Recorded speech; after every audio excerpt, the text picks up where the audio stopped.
ហាមអ្វីហាមបានតែហាមមកដោយញ៉ាំគឺហាមបានទេបងប្អូនហើយមិនដឹងជាយ៉ាងម៉េចទេប្រហែលថ្ងៃនឹងគឺឃ្លានតែម្ទេសជ្រក់ទឹកអង្ករហ្នឹងហ្មងឃើញថានៅក្នុងទូនៅសល់ផុកខ្ទិះដែរអញ្ចឹងប្រហើយហ្មងទៅ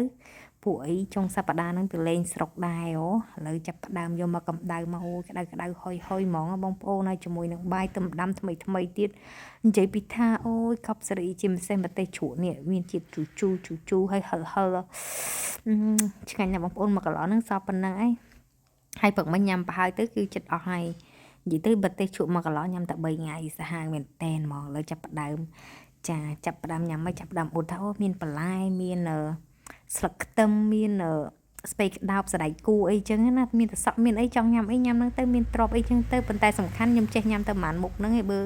ផ្លែត្រប់ផ្លែអីហ្នឹងអត់ចេះទេហើយស្លឹកខ្ទឹមវិញកាលមុនក៏អត់ចូលចិត្តដែរតែឥឡូវញ៉ាំទៅរៀងហាងឆ្ងាញ់ចឹងទៅក៏ជក់ចិត្តហ្មងឥឡូវថារសជាតិមែនតើបងប្អូនហើយមួយម៉ាត់ម្ទេសមួយគ្រាប់ម៉ាត់ម្ទេសមួយគ្រាប់ចេះដល់អីអាម្ទេសហ្នឹងវាងុំទៀតចូលជាតិឡើងជូរហឹ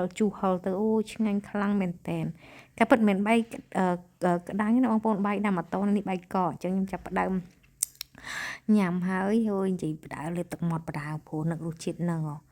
ហើយនិយាយវិថាចម្លែកសែនចម្លែកអាម្ទេសជ្រក់ហ្នឹងគឺអត់បាត់ឃ្លានសោះមានបងប្អូនណាអាច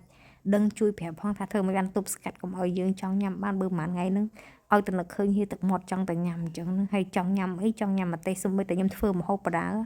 គឺខ្ញុំដាក់ម្ទេសមួយចានហើយនឹងទឹកហ្នឹងអង្គុយដូចថាហត់លេងហ្មងបងប្អូនអត់យល់អារម្មណ៍ហ្នឹងនេះអត់ដឹងហ្មងគឺញ៉ាំហើយមានអារម្មណ៍ថាហើយឆ្ងាញ់ហ្មងសូម្បីតែ